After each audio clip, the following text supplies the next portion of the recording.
Friends, welcome to the 17th lecture in module 3, where we will talk about risk picture. This is lectures on module 3, where we are focusing on risk assessment and reliability applications.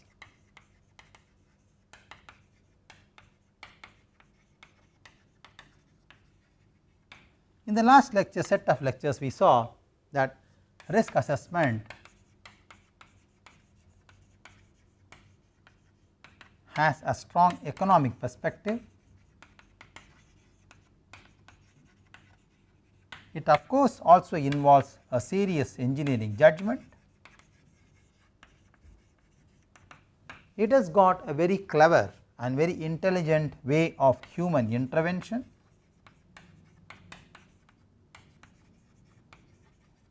And it is a mathematical or a scientific method of foreseeing risk in a given system. Of course, when the moment we talk about risk assessment, one is interested to know what is the risk of human's life in terms of individual and societal.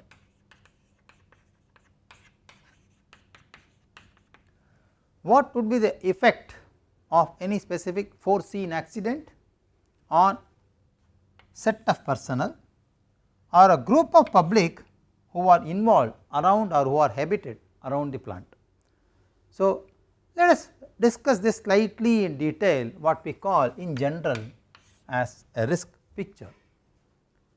To understand a risk picture, first we have got to understand the identification of hazards in a given system, and identified hazards will lead to what we call as failure scenarios. Let us talk about how to select a damage criteria.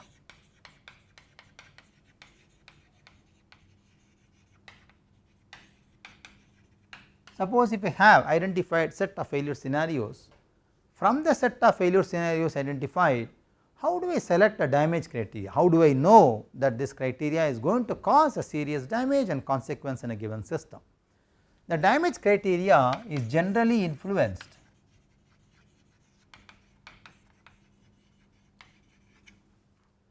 by the relationship between the extent of physical effects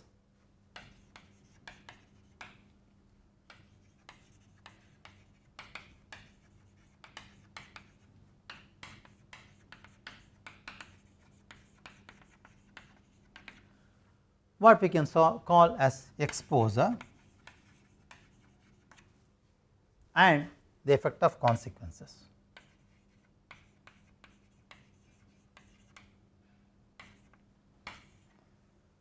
What is the relationship between these two parameters will govern what would be the damage criteria which you have got to choose for a given risk assessment model. Therefore, for assessing the effect of those damage criteria on human beings, so one need to actually look at the risk of life, what we call as human safety. It can be individual, it can be group, which will lead to societal risk. In both the cases, we need to assess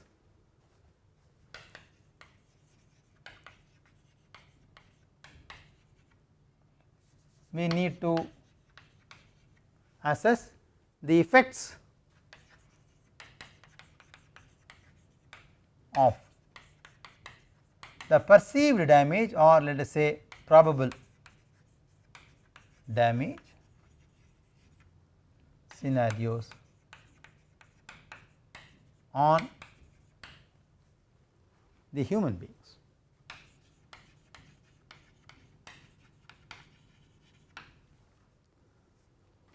Therefore, it is always good to express consequences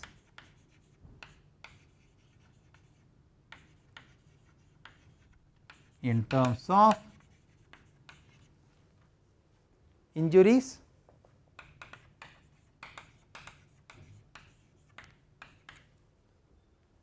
effects on equipments and plants,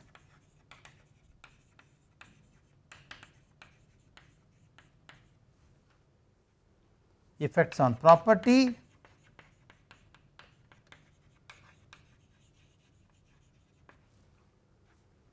which will lead to, these two will lead to, let us say, financial loss. Of course, this may lead to loss of life. So, consequences in general are expressed only in terms of loss, whether it is financial or loss of life. So, consequences are generally expressed in terms of loss. It can be either a human loss or a financial loss.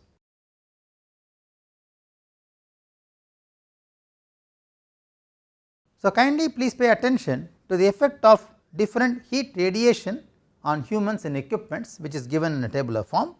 Pay attention to the table shown on the screen now. Interestingly, different level of heat radiation expressed in kilowatt per square meter, varying from 1.6 to as high as 37.5. What would be the effect of these heat radiation and causing a damage level to people or personnel and equipment is what we are interested in, because that is what we look at the consequences in terms of the effect of them on human as well as equipments. So, if you look at a heat radiation of 1.6 kilowatt per square meter, let us say, it will cause no discomfort for a long exposure in personnel. Of course, this will have no effect on equipment at all. Varying from 1.6 to 10.0, these heat radiations will have no effect on mechanical or equipments or tools present in the plant. If the radiation goes above 10.0 and as close to 12.5 etc., there will be a minimum energy required for melting of plastic, which may result in melting of plastic components or composites present in equipments and so on. However, when the heat radiation crosses 10.0, it ensures 100% fatality for even for a short time exposure. So, it is very important that if you are looking at the personal safety,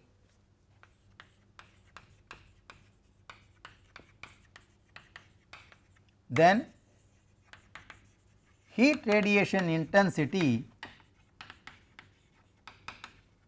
exceeding, let us say, 10 kilowatt per square meter, kilowatts per square meter can be fatal even if it is a short time exposure. So, friends, you can recollect that there are two issues here. What is the intensity of radiation and what is the time of exposure, how long you are exposed to that radiation. So, even for a short time exposure, if the intensity exceeds 10 kilowatt per square meter, 10 kilowatts per square meter, this can result in fatal, 100% fatal for personnel. Whereas, for equipments, if the radiation close to around 25 or 30, if the heat radiation exceeds, let us say, 25 kilowatts per square meter, then it can cause a major damage to the equipment.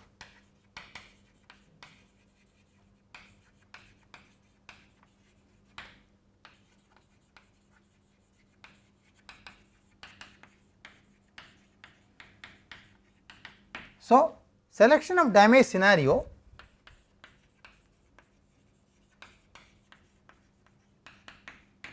from the identified failure scenarios,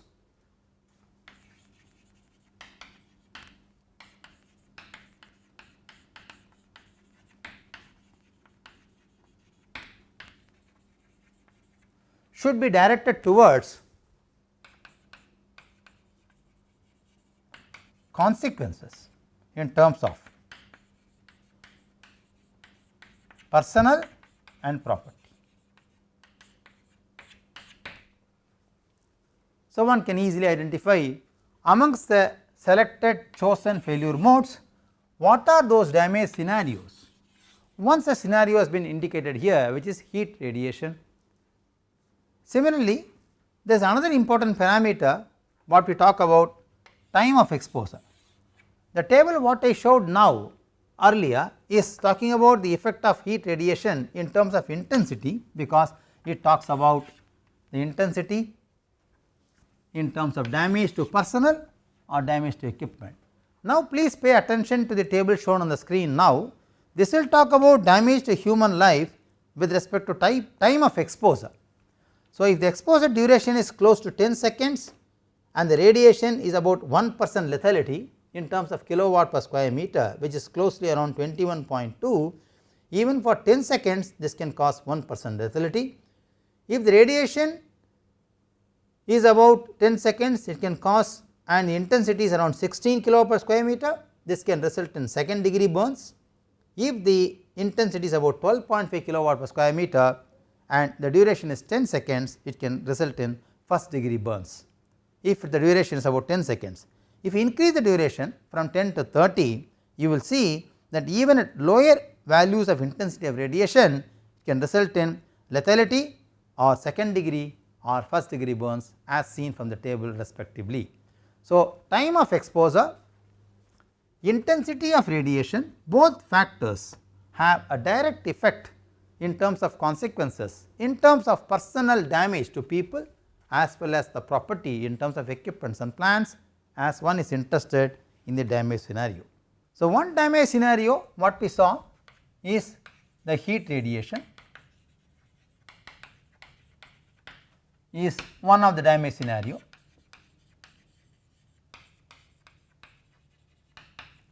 The second what we will saw now will be the explosion, which we will discuss, is another important damage scenario.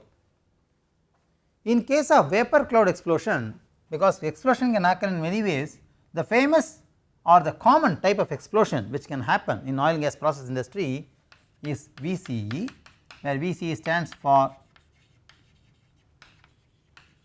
vapor cloud explosion. In case of vapor cloud explosion, two physical effects may occur. It may result in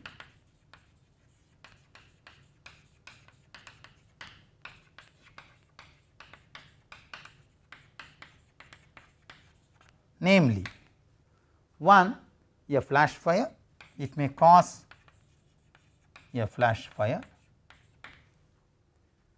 over the whole length of the explosive gas cloud. This can result in over the whole length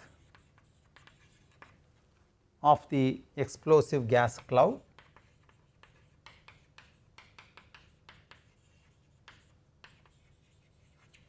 The second effect could be a blast wave.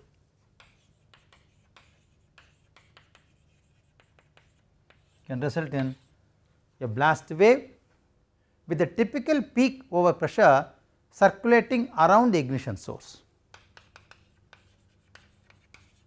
In case of the blast wave,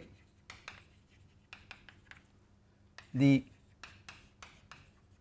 overpressure will circulate around the ignition source.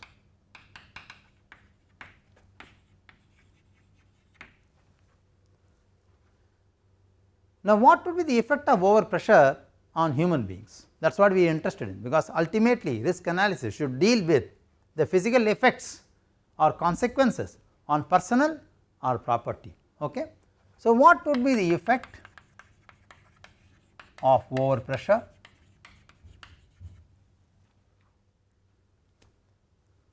What would be the effect of overpressure on human beings?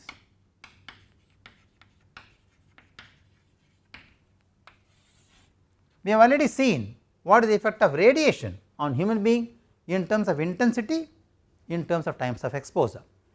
So, effect of overpressure on human being is again having two parameters. The first one could be the direct effect on human organs. It will have a direct effect on human organs. The second physical effect could be effect of debris from the structure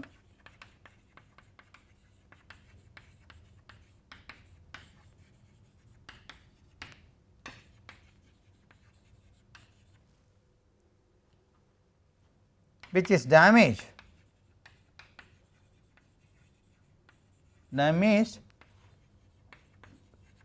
due to overpressure.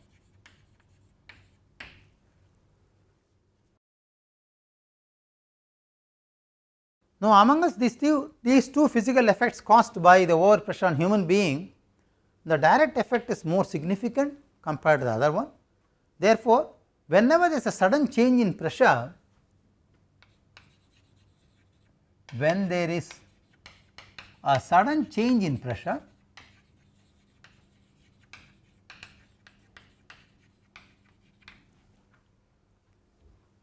the pressure difference can lead to damage of some organs.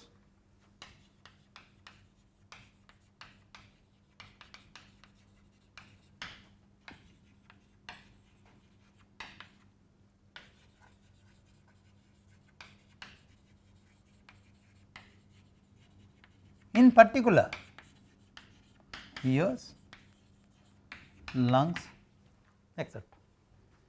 Of course, the extent of damage caused on human being varies with the overpressure along with other factors. So, what are those factors which contribute or affect the consequences of overpressure on human beings? One could be the position of the person, or let us say position or proximity of the person to the source. Of course, the second could be protection inside a shelter. What is the protection device the person has? Maybe a helmet, maybe a jacket, whatever may be. Thirdly, very interestingly, the body weight of the person. Even to some extent, the body mass index also plays a role in terms of the effect of damage caused by overpressure on human beings. That is very interesting, but that is a fact. The second aspect which can also cause damage to human being is the effect of debris, because overpressure may cause structural damage to buildings or construction units, because we have dwelling units, we have cranes, we have derricks on the top of the platform. So, overpressure can cause damage to these kind of permanent infrastructure, and they will in turn affect human beings, because the debris may fall on them and they may get hurt, etc. Now, interestingly, the another important factor is also the duration of overpressure.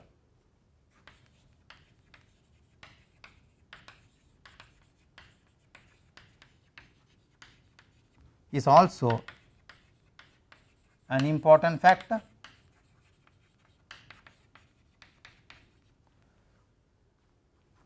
So, positive pressure phase can last for about 10 to 250 milliseconds.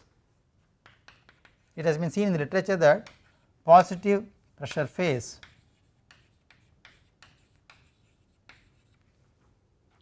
can last for about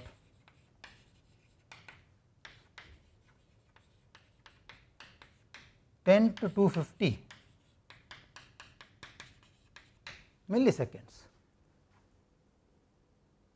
Even the same overpressure can have a remarkable effect depending on its duration of application. Okay? While making the estimate of effects of overpressure on human being, few assumptions generally made. So, assumptions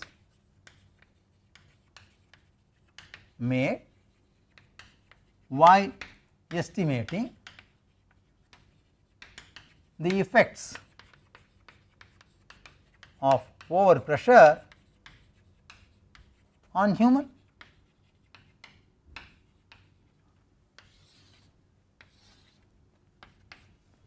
one could be overpressure more than 0.3 bar, overpressure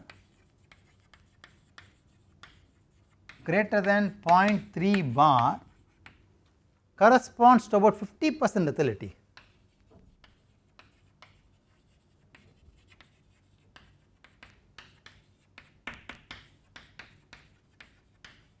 That is an assumption of course which has been verified also from the case studies of accidents conducted in earlier platforms. Overpressure above 0.2 bar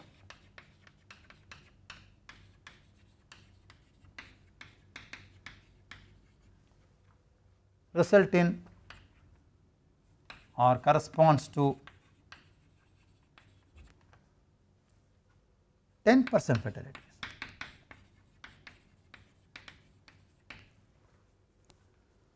Overpressure less than 0.1 bar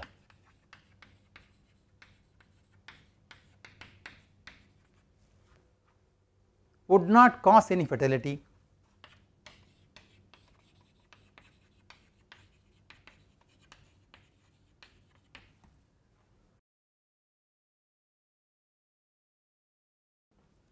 It is interesting that 100% fatality is assumed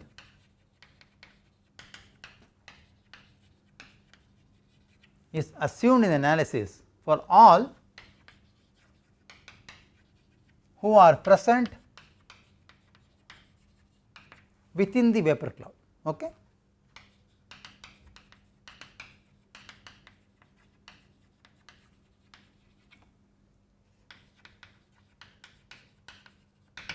These are some assumptions made when you estimate the effect of overpressure on humans. Please pay attention to the table shown in the screen now, talking about the peak overpressure and the damage description, as we also saw in the case of radiation effects. For a peak overpressure in terms of bar, if it is 1.7, it may result in as high as bursting of lungs of human. If it is very low to 0.01 bar, it may even only crack the glasses or infrastructure. So, therefore, the peak overpressure variation from about 1% to about let us say 1.7 bar can cause serious damage not only to human being, but also to plants and equipments, as you can see from here, and the damage assessed based upon the consequences can be two. One is the direct effect on human organ, which we saw already. The second could be the damage caused to human because of debris which are formed by way of damaging the structural components in a given system because of overpressure. So, these discussions should lead to ultimately what we call as a risk picture. So, let us see how these discussions or type of damage scenarios lead to what we call risk picture. Let us say risk is actually defined as a measure of potential or economic loss. So, how do you define risk in general? We already know this. Let us revisit this definition again. Risk is defined as a measure of potential, economic loss or human injury in terms of probability of loss or injury. How do you measure this? Probability of loss or injury, that is how you measure this, occurring to the public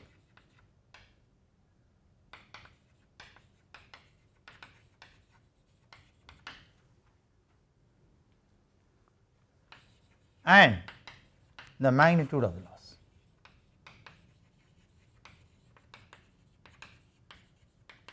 If it occurs. One is what is the probability of occurrence, other is if it occurs what is the magnitude. It is measured always in terms of loss, may be economic or fatal. Therefore, risk assessment depends on many factors. So, these factors that govern risk assessment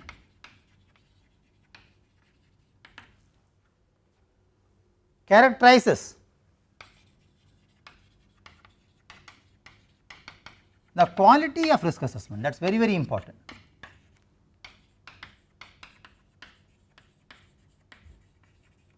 How accurate is your risk assessment depends on what are the factors you have considered for assessing risk.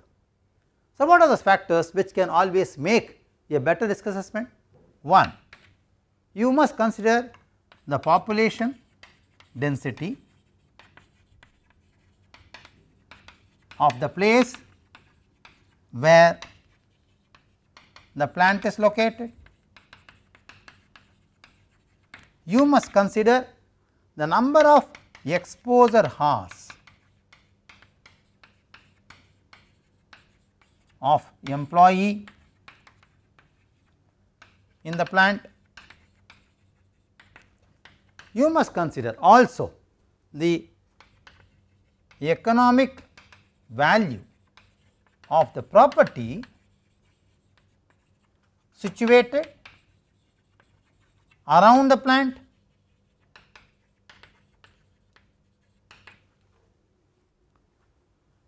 One should also consider ignition probabilities.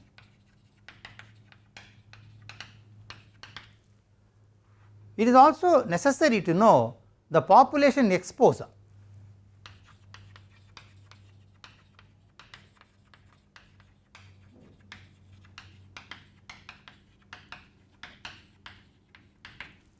Because it is necessary to estimate the consequences and risk resulting from an incident. The exposed population is often defined using the population density, is defined using population density. Population densities are an important part of risk assessment because of various reasons. The most notable is that the density is typically used to determine the number of people affected by a given accident within a specific hazard area. Sometimes population data are available in sketchy forms also. So, population data are available in different formats. Population density can be averaged over the whole area.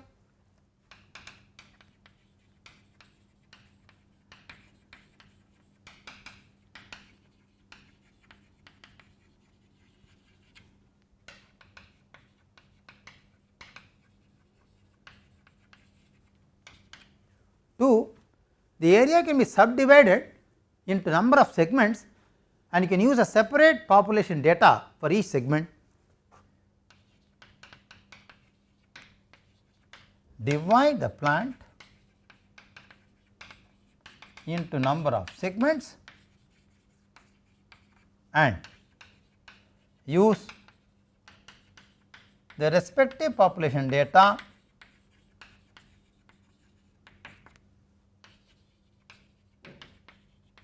for each segment. Interestingly, for material release, because you need to have a data about the material inventory as well, one should know the storage volume, handling capacity, chemical and physical properties,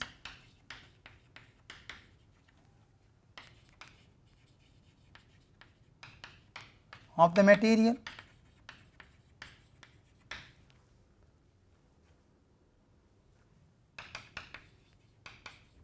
ignition probabilities or possibilities of the material, etc. So, A is about the population, B is about the material. Based on this, one can calculate individual risk or societal risk. Now, the risk picture is divided essentially into two segments. One is individual risk, other is societal risk. If you talk about individual risk,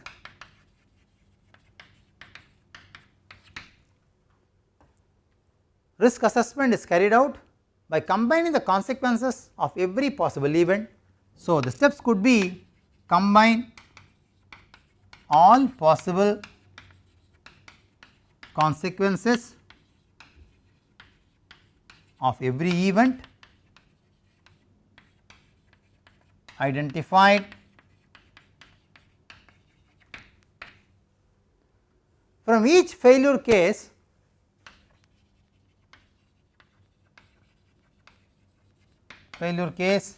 Or a damage scenario, identify the damage caused to the individual,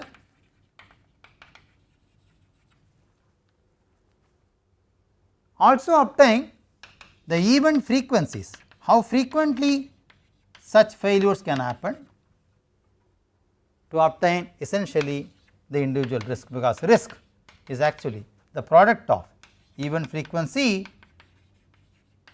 and the consequence.